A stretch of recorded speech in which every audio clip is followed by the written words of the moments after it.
आवाज आ रही है बेटा?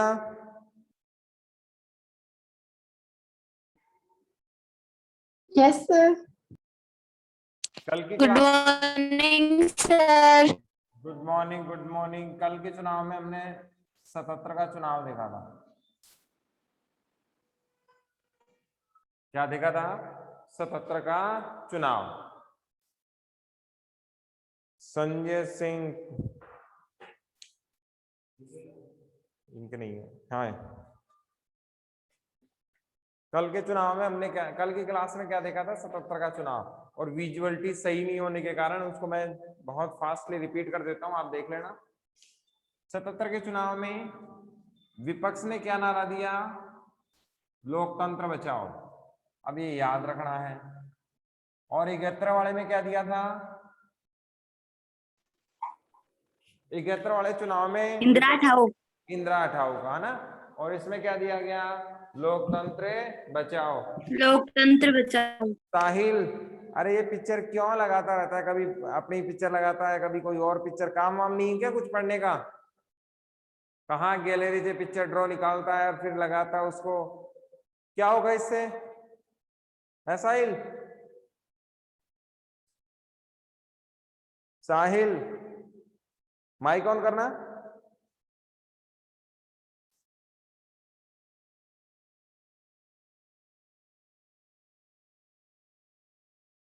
ये कुछ बच्चे तो पता नहीं कैसा दिमाग रखते हैं। साहिल, आवाज आ रही है? ये पिक्चर क्यों लगाता रहता है भाई? कभी कैसी पिक्चर, कभी खुद की। क्या होगा इससे? आप नहीं लगानी है किसी को भी, है ना। क्योंकि ये पिक्चर जैसे आप लगाते हो ये यहाँ आ जाती है स्क्रीन पे रिकॉर्डिंग के लिए। बस अब सही है। देखो, 77 का चुनाव हुआ, विपक्ष ने क्या नारा दिया? लोकतंत्र बचाओ।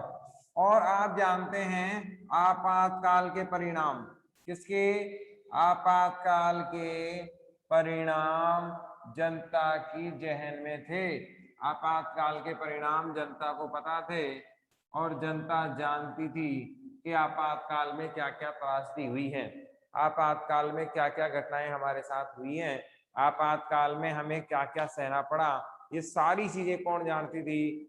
जनता पार्टी, सॉरी विपक्ष और आम जनता जानती थी। विपक्ष ने इस मुद्दे को खूब चुनावों में उठाया। चुनावों में इस मुद्दे को खूब उठाया। किसने? विपक्ष ने।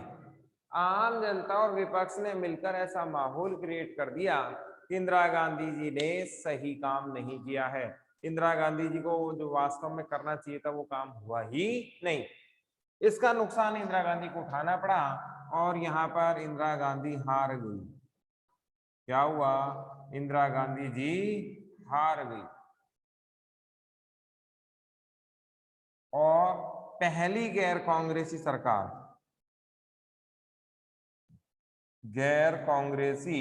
सरकार यहां पर बनी।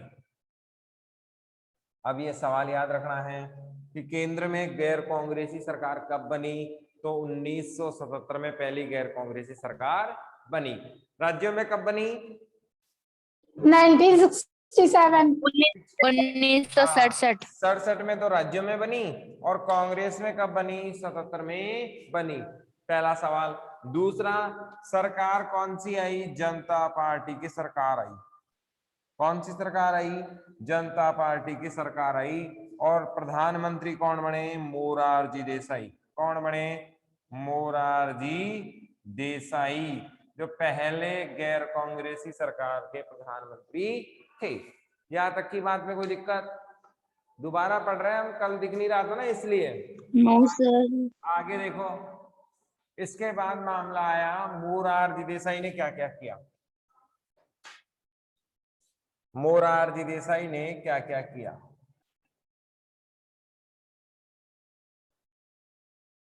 देखो, अब मोरारजी देसाई ने क्या किया। एक तो सच्ची गुटनिरपेक्षता की बात कही। क्या बात कही? सच्ची गुटनिरपेक्षता। इसका मतलब क्या होता है कि ऐसी व्यवस्था जिसमें जो सोवियत संघ की तरफ हमारा झुकाव आया है। कब? 1971 में। हमारा झुकाव कहाँ हो गया था? सोवियत संघ की तरफ। झुकाव कब हुआ? 1971 के बांग्लादेश मुक्ति संग्राम के समय। बांग्लादेश मुक्ति संग्राम के समय। अब ये भी आपको याद रखना है कि भारत ने जो सोवियत संघ से संधि की उसका कारण क्या था? बांग्लादेश मुक्ति संग्राम इसका प्रमुख कारण था। अब हमें ये भी थोड़ा सा यहाँ पर ध्यान रखना है कि इस झुकाव के कारण हमारा झुकाव किधर आ गया था? सोवियत संघ की तरफ। इस झुकाव की वजह से हम जो पंथ निरपेक्षता की नीति को लेके चल रहे थे, जिसे नाम कहा गया, जिसे गुटनिरपेक्ष कहा गया, उस पर सवाल उठने लग गए। नींव कब पड़ी थी इसकी? 1955।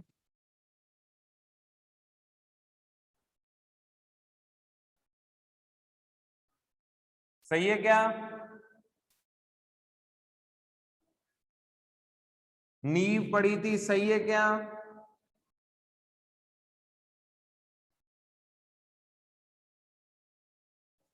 उन्नीस 1955 में तो क्या पड़ी थी? नींव। और ये क्या था? पहला सम्मेलन। ठीक है, अब याद रखना है, ये पहले भी बता चुके हैं कि जब हमारा गुटनिरपेक्षता का जो रोल था उस पर सवाल उठने लगे तो मोरारजी देसाई ने एक वादा किया, नारा दिया सच्ची गुटनिरपेक्षता का, कि हम किसी भी साइड नहीं जाएंगे, हम स्वतंत्र साइड में रहेंगे और जो सोवियत संघ की तरफ हमारा जो झुकाव आया है उस झुकाव को हम हटा देंगे। तो सच्ची गुटनिरपेक्षता की बात इन्होंने कही। पहला काम कंप्लीट। दूसरा देखो, इन्होंने शाहजांच आयोग बनाया। इनकी सरकार ने क्या बनाया? शाहजांच आयोग। अध्यक्ष कौन थे इसके? जेसी जेसी साहब। साहब। जेसी शाह थे, 77 में बना था। किससे संबंधित था? आपातकाल की जांच। आपातकाल से की जांच। एमएन बोरा समिति, बताओ भाई किससे संबंधित थी? एमएन बोरा समिति नहीं है याद? आए ही नहीं याद, कहां से होगा? चलो मैं बताता हूं, अब याद रख लेना। भ्रष्टाचार, है ना? भ्रष्टाचार से संबंधित। अब याद रहेगा, आगे देख लेंगे हम। ये समितियां तो मैं यूं अंगुलियों पे याद करवा दूंगा आपको, है ना? जितने भी आयोग वगैरह है सब। फिर देखो इसमें ये हुई गया। इसके बाद देखो इनमें एक पंगा हो गया। पंगा क्या हुआ कि इसमें गठबंधन की सरकार आई। सरकार कैसी आई? गठबंधन की। बस यही एक सबसे बड़ी समस्या इनके साथ आ गई। सरकार दो प्रकार की होती है, एक तो पूर्ण बहुमत की और एक गठबंधन की। वर्तमान में मोदी जी की सरकार कैसी है? पूर्ण बहुमत की। और गहलोत साहब की? गठबंधन की। गठबंधन की। दोनों ही बेटा पूर्ण बहुमत की है। ठीक है ना? इनको मिले थे 97 सीटें। राजस्थान की कितनी सीटें टोटल? 200। 200। कितने हैं? 200। तो सरकार कैसी हुई? पूर्ण बहुमत की। कैसी हुई? पूर्ण बहुमत। कितनी चाहिए सीटें पूर्ण बहुमत के लिए? 101। 101। और आई कितनी? 97। तो फिर गठबंधन की हुई है पूर्ण बहुमत की? गठबंधन की। फिर भी पूर्ण गठबंधन बहुमत की। है। इसमें देखो सपा वालों को मिला लिया इन्होंने। किसको मिला लिया? सपा सपा वालों वालों। को और निर्दलीय को। ठीक है बेटा? अब देखो, अब ये टोटल जनसंख्या हो गई 107। अब बताओ गठबंधन की रही कि नहीं रही? नहीं रही। अब क्या गई? नहीं रही। पूर्ण बहुमत की। इसलिए गहलोत पूर्ण साहब बहुमत की। है, पूर्ण बहुमत की है। पूर्ण देखो, बहुमत की। अब यहाँ पर एक बात याद रखना, काम की चीज है, दिमाग लगाना। कोई भी दल बदल है या नहीं, या दल बदल से संबंधित मामला अगर है तो लोकसभा और विधानसभा के अध्यक्ष निर्णय करते हैं। समझ में आई क्या बात? अगर मामला किससे संबंधित है, दल बदल से संबंधित है, तो इस पे निर्णय कौन करता है? लोकसभा और विधानसभा का अध्यक्ष करता है। समझ में आ गई बात कि ये लोग दल बदल करके आए, इनकी नागरिकता होनी चाहिए कि नहीं, ये विधायक बने रहेंगे कि नहीं बने रहेंगे, सांसद बने रहेंगे कि नहीं बने रहेंगे। तो सांसदों के मामले में तो लोकसभा तय करेगी और विधायकों के मामले में विधानसभा तय करेगी, अध्यक्ष तय करेंगे दोनों के। बताओ क्या दिक्कत आई इसमें? क्लियर? दूसरी बात, यहां पर एक चीज और ध्यान रखना, डिसिप्लिन समझते हो? डिसिप्लिन, अनुशासन। अनुशासन का जब भी मामला आएगा तो अध्यक्ष ही जिम्मेवार होगा। कौन जिम्मेवार होगा? अध्यक्ष, है ना। वो थे ना मीरा कुमार जी, अभी ओम बिरला जी हैं, वो कहते हैं बैठ जाइए माननीय सदस्य, बैठ जाइए, है ना। गला दुख जाता है चिल्लाते चिल्लाते, अभी हंगामा भी हो रहा है ना। और डिसिप्लिन का जो मामला है, गठबंधन का मामला है, धन विधेयक से संबंधित जो केसेस हैं, उसमें ज्यादा ताकतवर विधानसभा ही होती है और इनके अध्यक्ष ही होते हैं। ऐसा नहीं है कि डिसिप्लिन का मामला राज्यसभा अध्यक्ष के अधीन नहीं है, लेकिन फिर भी अगर हम देखें तो अध्यक्ष पावरफुल होता है डिसिप्लिन के मामले में, इसीलिए वो सदन को स्थगित कर पाता है। तो यहाँ पर क्या था, मोदी जी की भी कैसी है, पूर्ण बहुमत की सरकार है, लेकिन अपन तो पढ़ कब रहे हैं 77, तो यहाँ पर गठबंधन की सरकार थी मोरारजी की। किसकी सरकार थी? मोरारजी की। अब यहाँ पंगा क्या हुआ वो देखो। अब ये वाली कहानी समझ में आनी चाहिए। देखो भाई, मैच कितने लोगों में होता है? दो में, एक तो पक्ष में और एक विपक्ष में। ये बात तो हम समझते ही है, हर चुनाव में दो ही लोग होते हैं, एक तो पक्ष और एक विपक्ष। अब देखो यहाँ क्या हुआ, पक्ष में तो कौन आ गए? अब मोरारजी आ गए। पहले कहा थे विपक्ष में, और विपक्ष में कौन आ गए? इंदिरा जी। कब की बात है? 77 के चुनाव की। समझ में आ रही ना? सरकार में कौन थे? मोरारजी देसाई थे। प्रधानमंत्री कौन थे? मोरारजी देसाई थे। इसका मतलब सरकार वाला पक्ष में बैठता है। अब आपसे सवाल कभी पूछ ले कि अध्यक्ष के किस साइड प्रधानमंत्री बैठता है, तो राइट साइड बैठता है हमेशा, देख लेना आप कभी भी, है ना। जैसे मान लो ये क्या है? लोकसभा है। क्या है? लोकसभा। और आशा प्रधानमंत्री और मोनिका विपक्ष की नेता है कि नहीं है? तो हमेशा देखना कि अध्यक्ष के राइट साइड वाले में क्या होंगे? ये अपने अध्यक्ष महोदय, देखो कितना स्मार्ट लग रहा है ना, ये कुर्सी पे बैठा है, और ये पूरी लोकसभा ऐसे ही होती है। इस साइड हमेशा पीएम होगा, ऐसी परंपराएं हैं।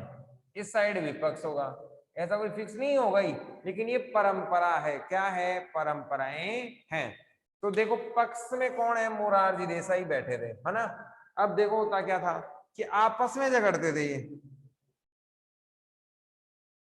यही था। लेकिन इस बार क्या हुआ, विपक्ष तो है ही नहीं, पक्ष वाले ही झगड़ने लग गए आपस में ही। और चक्कर क्या था? पीएम की कुर्सी का। किसके लिए लड़ रहे थे? सारे के सारे पीएम की कुर्सी के लिए लड़ रहे थे। इसमें प्रमुख नाम थे मोरारजी देसाई, चौधरी चरण सिंह, जगजीवन राम।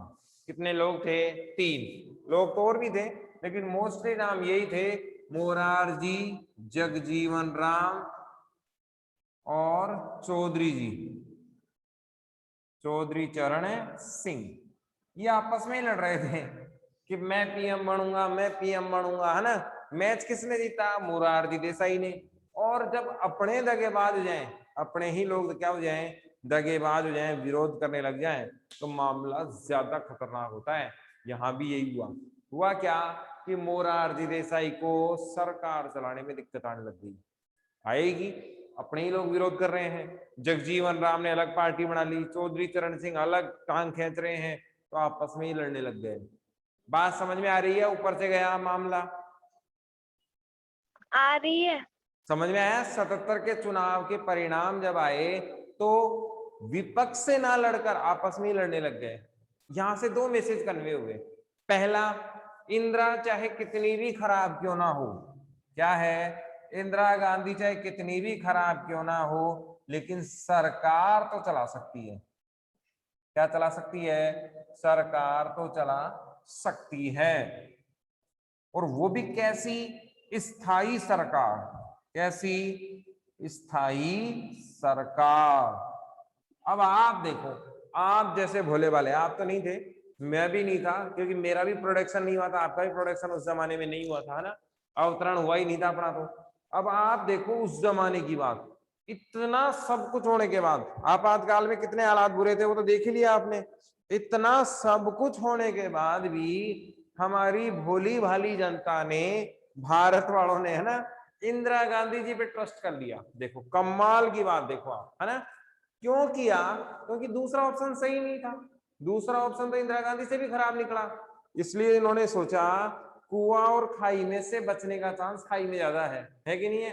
हो सकता है कोई पेड़ वेड़ हाथ लग जाए, हो सकता है कुछ और पकड़ने को मिल जाए, कुएं में तो डायरेक्ट स्वाहा मोक्ष मिल जाएगा। तो इन्होंने क्या कहा, इंदिरा जी चाहे कैसी क्यों ना हो, चाहे आपातकाल ही क्यों ना लगाया हो, इनकी सरकार में स्थायित्व तो था, सरकार तो चल रही थी, ये तो आके भी आपस में लड़ रहे हैं। इसीलिए मोरारजी देसाई का गठबंधन टूट गया और 18 माह का ही रहा मामला। कितने महीने की सरकार रही? 18 महीने। आपातकाल भी कितना रहा था? 18 महीने। 18 महीने का। अब देखो ये मामला जो मैं बता रहा हूं ना आपको, जो ट्रस्ट इंदिरा गांधी पे बढ़ा, वो बढ़ेगा 1980 के चुनाव में, क्योंकि जनता तो तभी आएगी। जनता का रोल कब आएगा? चुनाव में। ये तो आंतरिक रोल है। आपस में लड़ने लग गए, चौधरी जी ने अपने सरकार में से हिस्सेदारी निकाल ली, जैसे ही निकाली तो सरकार गिरनी तय थी, आपस में लड़ने लग गए। अब मामला गया कांग्रेस के पक्ष में। कहा गया? कांग्रेस के पक्ष में, क्योंकि गठबंधन का था। कांग्रेस ने दिमाग लगा लिया कि भाई एक का तो पत्ता कट गया, किसका? मोरारजी का। अब चौधरी चरण सिंह की छवि बहुत तगड़ी थी, है ना, जगजीवन राम का मामला तो तगड़ा ही था, चौधरी जी की छवि बहुत बढ़िया थी। तो इंदिरा गांधी जी की पक्का समझ में आ रहा था कि यदि मैं आज चुनाव करवाती हूँ तो जीत के कौन आ जाएंगे? चौधरी जी जीत के आ जाएंगे, तो फिर मेरा कोई मामला बैठेगा नहीं। क्यों ना चौधरी जी को भी एक्सपोज करवा दूं मैं जनता के सामने, है कि नहीं है, कि ये भी सरकार नहीं चला सकते। तो इंदिरा गांधी जी ने क्या किया? इनका समर्थन कर दिया, समर्थन कर दिया और सरकार बनवा दी इनकी, है कि नहीं है? चौधरी जी को कहा, चौधरी जी आप चलाओ सरकार, हम बाहर से समर्थन देंगे। अब ये क्या पंगा है, बाहर वाला और अंदर वाला, ये भी देख लो। एक तो होता है बाहर से समर्थन, कहां से समर्थन? बाहर से समर्थन। और एक होता है अंदर से समर्थन, अंदर से समर्थन। बताओ भाई क्या समझ में आया इसमें? अपने को पता है क्या बाहर से समर्थन और अंदर से समर्थन आता है क्या? No sir. देखो ये विधान, ये लोकसभा अपनी, ठीक है, ये मान लो लोकसभा, देखो कितनी सुंदर बनाता हूं मैं, ये अपनी लोकसभा है ना, और ये अध्यक्ष, ठीक है, और अध्यक्ष का नाम है सुमित, ये लो अध्यक्ष है सुमित, एक नेता और एक प्रतिपक्ष, है ना, नेता विपक्ष। अब आप जानते हो सरकार बनाने के लिए कितने लोग चाहिए भाई? 50 + 1%, यही चाहिए सरकार बनाने के लिए। कितने चाहिए? 50 + 1, यानी कि जब भी सुमित भैया बुलाएंगे अपने को कि भाई आप सब लोग आ जाएं, तो सभी भाई बहन लोग आ जाएंगे और कहाँ उपस्थित हो जाएंगे? यहाँ एक के पक्ष में, और कहेंगे कि भाई साहब हम सब लोग आ गए हैं और आप काउंट कर लो। बात समझ में आई? तो जैसे ही काउंट करेंगे तो सुमित यहां से कहेंगे yes it is done, all our member is favour for a, यानी कि सभी सदस्य ए के फेवर में हैं। 50 + 1 का रेशियो पूरा होता है और ये प्रधानमंत्री बनने के योग्य हो जाते हैं। बात समझ में आई? इसे ही बहुमत प्राप्त करना कहते हैं। क्या कहते हैं? बहुमत प्राप्त करना कहते हैं। अध्यक्ष को कोई मतलब नहीं होता कौन सी पार्टी के हैं क्या है, उसको तो 50 + 1 लोग समर्थन में चाहिए जब भी वो बुलाए। तो लोकसभा का मामला आ गया, अध्यक्ष ने बुलाया, इन्हें कहा भाई 51%, 50 + 1 आपके पास तरफ है क्या? आपने हाथ खड़े कर दिए, हाँ साहब, वोट दे दिया, हाँ साहब हम हैं, साइन करके दे दिए, तो प्रधानमंत्री बन गए। ये तो अंदर से समर्थन हो गया। अब ये सब लोग, तो बाकी के लोग थे, सब मंत्री भी बनेंगे, सरकार में हिस्सेदारी भी लेंगे। सरकार कुछ गलत करती है तो बदनामी भी होगी, भ्रष्टाचार करती है तो बदनामी भी होगी, यानी कि जो सरकार है वो बाहरी लोग गठबंधन वाले भी हैं। इसे कहते हैं अंदर से समर्थन। क्या है? अंदर से समर्थन या शामिल होना, है कि नहीं है? जॉर्ज फर्नांडिस नाम सुना? George Fernandes yes sir. कौन थे? 1974 की जेल हड़ताल थी ना, उनके नेतृत्व में हुई थी। रेल हड़ताल। बाद में ये रक्षा मंत्री भी थे। क्या थे? रक्षा मंत्री भी बने थे, है ना? ये अन्य दल के थे, अटल जी की सरकार में थे। और तो और जब करगिल चल रहा था ना, ऐसी बातें बताते नहीं है बच्चों को, जब करगिल चल रहा था तो हमारे रक्षा मंत्री जी को लगा पिक्चर उच्चर आ रही है, बूढ़े थे, इनको जजमेंट नहीं हुआ। बूढ़ा व्यक्ति बच्चे बराबर होता है, मेमोरीज लॉस का इनको प्रॉब्लम था। तो ऐसा देखा जाए तो माननीय रक्षा मंत्री जी, बहुत सारे ऐसी न्यूज आउट हुई, ऑथेंटिक न्यूज तो ये है नहीं, है ना? तो हमारे जो नेता होते हैं, कई बुजुर्ग होते हैं, उनकी जो मेमोरी पावर है वो कम है, जैसे हमारे दादाजी भी है, सोचने की शक्ति नहीं होती। तो ऐसे में इनके साथ भी ऐसा ही हुआ। अब अपने को ध्यान क्या रखना है कि बाकी दलों के मंत्री भी बढ़ जाते हैं। चलो महाराष्ट्र चलते हैं। पहुंच गए क्या? महाराष्ट्र पहुंच गए सब? अब देखो शिवसेना नजर आ रही है, इससे समझ में आ जाएगा ये मामला अंदर बाहर वाला। देखो शिवसेना नजर आ रही है क्या? महाराष्ट्र में कितने लोग? 4, बीजेपी, शिवसेना, ठीक है ना, कांग्रेस, और एक और बची, कौन बच गया? एनसीपी। एनसीपी, ठीक है बेटा। अब देखो क्या होता है, बीजेपी शिवसेना एक साथ, कांग्रेस के साथ एनसीपी भी आती है, और बाकी तो कुछ नहीं, एनसीपी बीजेपी के साथ भी आती है। एनसीपी तो किधर भी आ जाती है ना। वो किसकी एनसीपी? शरद पवार साहब की, जिनका वो क्या था, दीवार घड़ी क्या थी? चुनाव चिन्ह। अब यहां पर देखो, ये शिवसेना के लोग कांग्रेस और एनसीपी के साथ मिलकर क्या बना लेते हैं? सरकार बना लेते हैं। और इन दोनों के मंत्री कहां है? सरकार में शामिल हैं। ये है अंदर से समर्थन।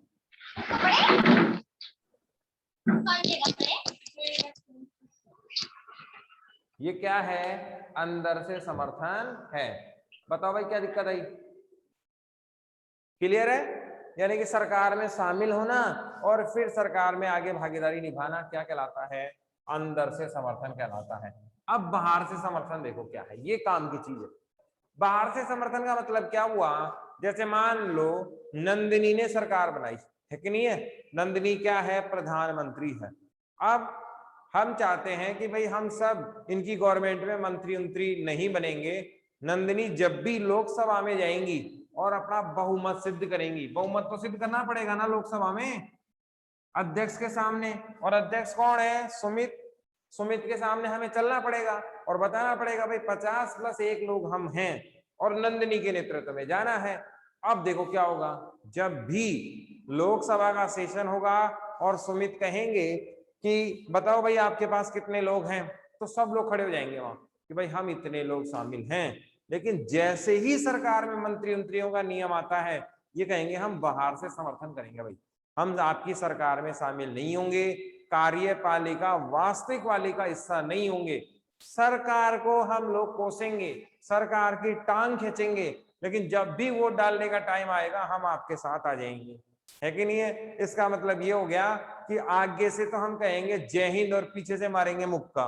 है कि नहीं है? और आपकी सरकार के 12 बजाएंगे हम, आपकी सरकार पे सवाल भी खड़े करेंगे विपक्ष की तरह, लेकिन आपकी सरकार को गिरने नहीं देंगे। ये क्या है? बाहर से समर्थन है। समझ में आया क्या निकिता? बाहर से समर्थन समझ में आया क्या? बैठ गया मामला? यानी कि सरकार में मंत्री पद शामिल ना होना, कार्यपालिका में शामिल ना होना, बाहर से समर्थन कहलाता है।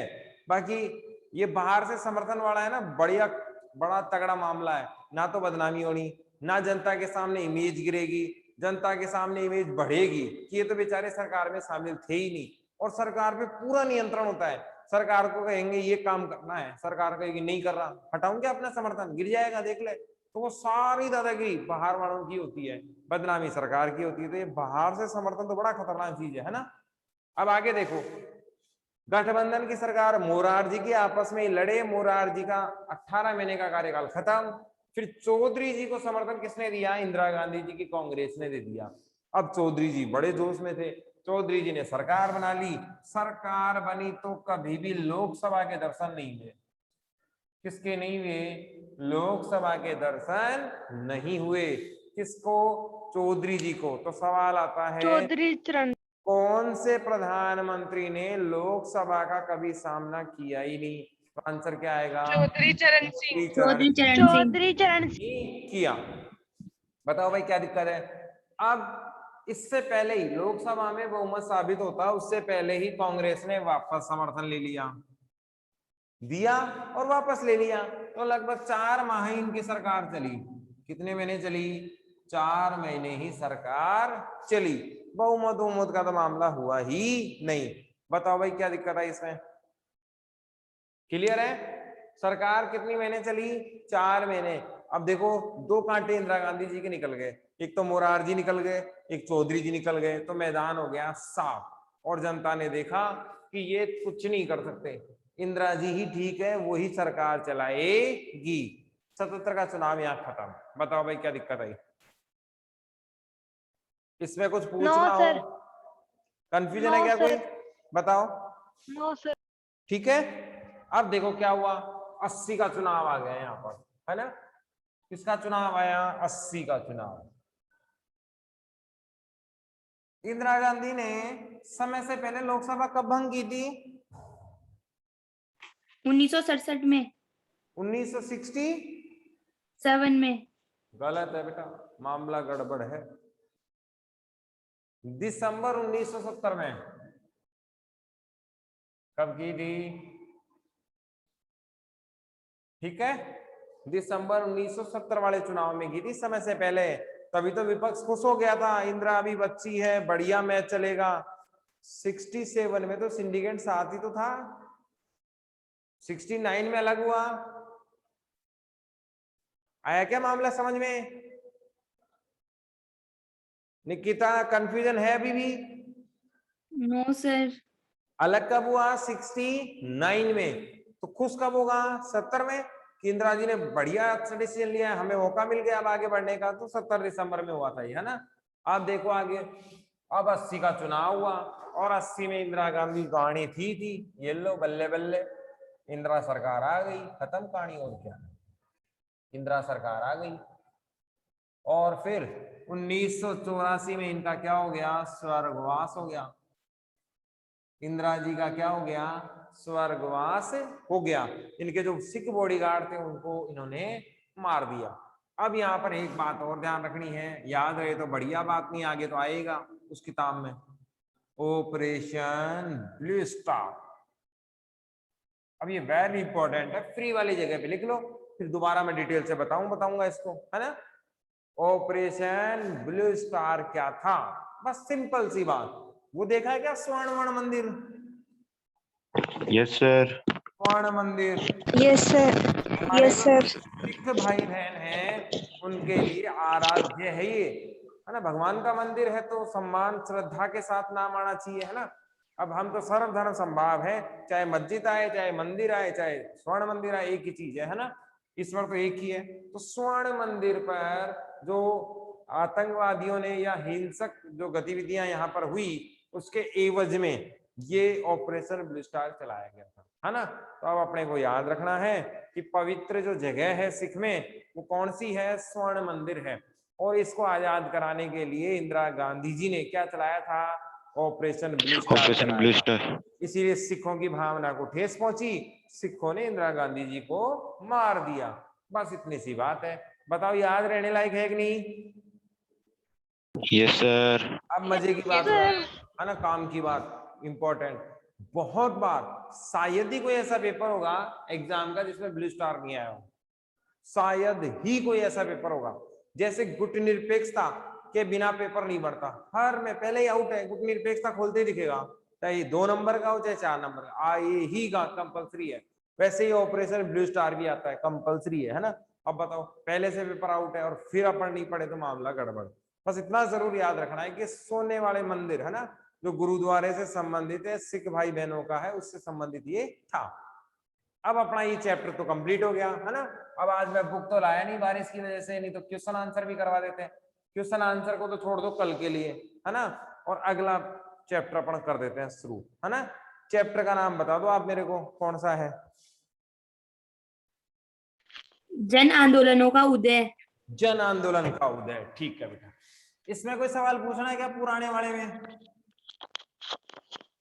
आज आप देखना है ना, इसमें क्या रह गया क्या नहीं रहा, ये सारी चीजें आप देख लेना, फिर इसको अपन डिटेल से और देख लेंगे। एक काम और करना, इस किताब में जितने भी बॉक्स है ना, बॉक्स समझ में आ रहा है? Yes sir. देखो आरबीएससी में जो बॉक्स थे वो किसी काम के नहीं थे, किसी काम के नहीं, है ना। उसमें तो डायलॉग था, मुन्ना मुन्नीर पता नहीं क्या क्या, है ना। 11th क्लास में भी एनसीईआरटी में वही थे, लेकिन 12th क्लास की एनसीईआरटी में सारी तो फिल्में, जितनी भी पिक्चर है, पिक्चर आई ना, अमिताभ बच्चन की पिक्चर देखी कि नहीं आपने? देखना आज, है ना। पिक्चर उच्चर दे रखी है, फोटो वोटो दे रखी है, वो सब डिटेल से पढ़नी है। आप देखो फर्स्ट चैप्टर में आपने देखा होगा डायग्राम बना हुआ है, कोऑर्डिनेशन लिखी हुई है, कुछ परिभाषा डायलॉग्स लिखे हुए हैं, वो डायलॉग्स याद करने अपने को, है ना। ऑफलाइन क्लास जब भी होंगी तो मैं तो आपको बता ही दूंगा, टिक मार्क करवा दूंगा, क्योंकि वो रट्टा मार पद्धति पर आधारित है, एज इट इज आपको रटनी है, तो उसमें समझाने वाली बात तो है ही नहीं कुछ, है ना। लेकिन आपको जरूर याद रखना है कि भूदान आंदोलन से संबंधित कौन था, जगजीवन राम की पार्टियां क्या थी, ये रटनी है अपने को, और वो रटनी ही है, तो इसका मतलब कोई समझाने लायक चीज है ही नहीं। वहां से ऑब्जेक्टिव आपको पूछेगा, 2 नंबर का आपको पूछ लेगा, पहले श्रम मंत्री कौन थे, शिक्षा मंत्री कौन थे, स्वास्थ्य मंत्री कौन थे, प्रधानमंत्री कौन थे, और वो सारी उन डब्बों में दे रखी है। समझ में आ गई बात? तो हमारी एनसीईआरटी की जो 12th की किताब है उसमें कुछ नहीं छोड़ना है, चाहे वो चित्र हो, चाहे वो फिल्मों की स्टोरी हो। एक बार सवाल पूछा गया था, दीवार पिक्चर में अमिताभ बच्चन का जो रोल था वो किस प्रकार का रोल है? एंग्री यंग मैन का रोल है, जो समाज की गतिविधियों के खिलाफ आंदोलन के माध्यम से, जन जागृति के माध्यम से बदलना चाहता है। बताओ, ये सवाल आया हुआ है कि नहीं है? तो फिल्में तो जरूर देखनी है अपने को, है ना। अब ऐसा मत सोचना कि ये डायग्राम वगैरह हम ऐसे ही छोड़ देंगे, वहां से 4-5 सवाल अपने को बनते हैं। बॉक्स तो जरूर जरूर देखने अंडरलाइन करके, ठीक है बेटा। और कोई समस्या आ रही हो तो बताओ।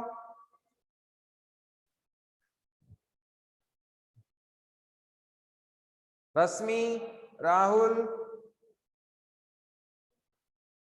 संजय, कोई समस्या आ रही हो या बढ़ाएं चैप्टर को आगे?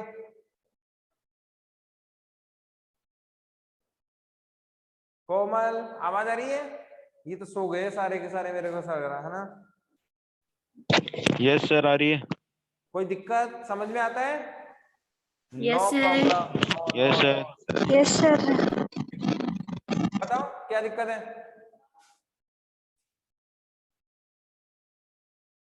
अच्छा, ये कह रहे हैं कि नहीं आ रही दिक्कत, ठीक है। अब देखो भाई, एक मामला तो है ना, बारिश का मौसम है, आज तो एक सीख ही लेना चाहिए, है ना। एक सवाल तो अपने को पता होना चाहिए आज, है ना। अब जब इतनी बारिश में आए हैं तो एक काम की बात तो करके जाएंगे। देखो, एक तो आंदोलन होते हैं दल आधारित और एक होते हैं स्वतंत्र। आंदोलन तो समझते ही हो, हमारी मांगे पूरी करो, इंकलाब जिंदाबाद, नारे वारे तो सुने हैं ना। नारे क्या होते हैं? जन जागृति के लिए दिया गया उकसाने वाला स्लोगन, है ना। क्या कहलाता है? नारा कहलाता है, जो क्या करता है? जागृति ला देता है ना, एकजुट कर देता है, देश प्रति भावना हो जाती है। हम देखो लड्डू तो खिला नहीं देने, मैं भी नारा लगा देता, जय हिंद, इंकलाब जिंदाबाद, है ना, 15 अगस्त वगैरह को। तो ये सब क्या है? जन जागृति के माध्यम है। और लड्डू बिना भी कहना ही चाहिए, देश का प्रेम तो होना ही चाहिए। जिस व्यक्ति में देश प्रेम नहीं, अपने सभ्यता के प्रति प्रेम नहीं, अपने लोगों के प्रति प्रेम नहीं, वो इंसान थोड़ी ना कहला सकता है फिर, है ना। भारत ही हमारा क्या है? देश है, इसके प्रति हमें लगाव होना ही चाहिए। हमारी संस्कृति, हमारे धर्म के प्रति लगाव होना चाहिए। धर्म तो गौण संस्कृति है, धर्म तो नहीं हो तो भी कोई बात नहीं है। देखो, जन आंदोलन क्या कितने प्रकार के? 2 प्रकार के। एक तो दल आधारित, आधा चैप्टर तो अपने यहीं अटक के रह जाएगा, ये बात समझ में आ गई तो। एक स्वतंत्र आंदोलन, एक स्वतंत्र आंदोलन। अब ये तो अपने को समझते ही हैं देसी भाषा में आंदोलन क्या होते हैं, है ना। अब ये आंदोलन कितने प्रकार के? 2 प्रकार के। एक कहानी सुना दूं क्या? आज बड़े दिन हो गए, मेरी भी इच्छा हो रही थी कहानी सुनाने बनाने की। सुना दे क्या? Yes sir. सुनो देखो कहानी सुनो। अपन 70 के दशक में चले, अपन तो नहीं थे लेकिन पिक्चर उचरों में देखा होगा, 70 के दशक में चलते हैं। तो बेचारे भोले भाले आप जैसे सीधे सज्जन बच्चे लोग थे, आप जैसे सज्जन इंसान थे उस समय, तो उनको कुछ पता होता नहीं था। उनका 2 वक्त का रोटी का काम हो जाता था, जीवन यापन होता था, बहुत आसान से मजे से जिंदगी कट रही थी। तो उनको अपने समर्थन में लेना बहुत आसान था। आज आपको पागल बनाना बहुत मुश्किल है।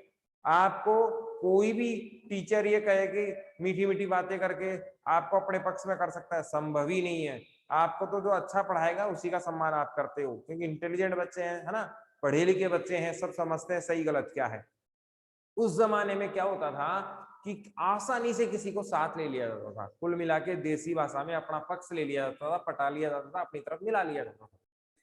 हुआ क्या, जब नई नई पार्टियां बनी, देखो कांग्रेस से अलग हो रही थी ना पार्टियां 70 के दशक में, 2 विचारधाराओं के कारण, है ना। हमने पढ़ा था पिछले चैप्टर में कि कांग्रेस से दोहरी नागरिकता का दौर आया, 2 सदस्यता का दौर आया, तो उसमें कांग्रेस ने कहा भाई सदस्यता एक ही चलेगी। निकिता याद है क्या? ऐसा कुछ याद है? कांग्रेस से पार्टी अलग क्यों हुई? क्योंकि दोहरी नागरिकता की समस्या आ गई थी। कांग्रेस ने कहा या तो हमारी नागरिकता रखो या दूसरे की नागरिकता रखो, तो सबने अपनी अलग अलग पार्टियां बनाना मुनासिब समझा। ऐसे टाइम पे जो दल आए, उन दलों ने जनता के साथ जुड़ने के लिए आंदोलनों का साथ दिया। किसका साथ दिया? आंदोलन का साथ दिया। समझ में आ रहा है ना? एक तरफ तो पार्टियां आई हैं, पार्टियां किसके साथ जुड़ना चाहती है? जनता के साथ। कौन जुड़ती है भाई? मैंने बना ली, मान लो, है ना, पेन पेंसिल पार्टी बना ली आज, है ना, और आप सब उसके सदस्य हो। अपन मार्केट में जाए तो अपने को कौन जानता है? कोई नहीं जानता, है ना। घर वाले भी देखेंगे भाई क्या बीमारी है कि नहीं है। तो अब ऐसे में हमें प्रचार प्रसार करना पड़ेगा, जोर शोर से मदद करनी पड़ेगी, या फिर शॉर्टकट में अपन किसी आंदोलन को साथ ले लें। तो आंदोलन के लीडर में देखो कितना बढ़िया लग रहा है, आप सब उसके क्या है, कोई सचिव है, कोई अध्यक्ष है, कोई क्या है। तो हम लोग यदि किसी दल आधारित आंदोलन के साथ आ जाएं तो ये क्या कहलाएंगे? दल आधारित आंदोलन कहलाएंगे। यदि कोई जन आंदोलन किसी दल के साथ आगे बढ़ता है तो वो कौन सा आंदोलन कहलाता है? दल आधारित आंदोलन कहलाता है। बताओ भाई क्या दिक्कत है इसमें? कार्तिक, आप जवाब तुरंत दिया करो ताकि आगे बढ़ जाए अपन। इसमें कोई दिक्कत आई क्या? Yes sir. बैठ गया मामला? अब दूसरा Yes, देखो, sir. है ना। दूसरे में क्या हुआ, फिर धीरे धीरे 90 का दशक आया, और 90 के दशक तक इनको अच्छे से पता लग गया जनता को कि ये दल है ना चिकगम की गोली देते हैं, ना तो खा सकता है ना थूक सकता है, काम वाम कुछ करते नहीं है, पागल बनाते हैं, है कि नहीं है। कुल मिला के ये पागल बनाने का काम कर रहे हैं। एक नाम याद रखना, दलित पैंथर्स, पढ़ेंगे अपन डिटेल से। कहाँ का संगठन है? महाराष्ट्र का। कहाँ का है? महाराष्ट्र का। और कौन से लोगों का है? युवा छात्रों का, आप जैसे युवा छात्रों का, हमारे जैसे युवा छात्रों का, है ना। और कौन से युवा छात्र हैं? झुग्गी बस्ती में रहने वाले दलित छात्रों का, है ना। अब इनको ये लगने लग गया दलित भाई बहनों को कि भाई ये दल है ना चिकगम की गोली देते हैं, काम वाम तो कुछ करते नहीं है, तो इन दलों को साइड में हटाओ, है कि नहीं है। इन दलों को क्या कर दो? साइड में हटाओ, और हम हमारा आंदोलन खुद करेंगे। तो जो दल रहित आंदोलन थे वे क्या कहलाए? स्वतंत्र आंदोलन कहलाए। क्या कहलाए? स्वतंत्र आंदोलन कहलाए। बताओ कितने लोगों को समझ में आया या नहीं आया? कुछ पूछना हो तो बताओ, ये तो डिटेल से पढ़ेंगे अपन। समझ में आ रहा है क्या? आंदोलन कितने प्रकार के? 2 प्रकार के। पहला कौन सा? दल आधारित।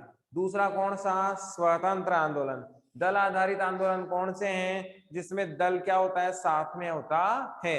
स्वतंत्र आंदोलन कौन से? जिसमें दल का कोई लेना देना नहीं होता। बहुत सारे ऐसे आंदोलन है। अरे महिलाओं के आंदोलन बहुत सारे ऐसे हैं, है ना। शराब विरोधी, बताओ कोई पार्टी है क्या? नहीं है, फिर भी आंदोलन चल रहा है। बाल विवाह के प्रति बहुत सारे एनजीओ चल रहे हैं। कैसे आंदोलन है? स्वतंत्र है।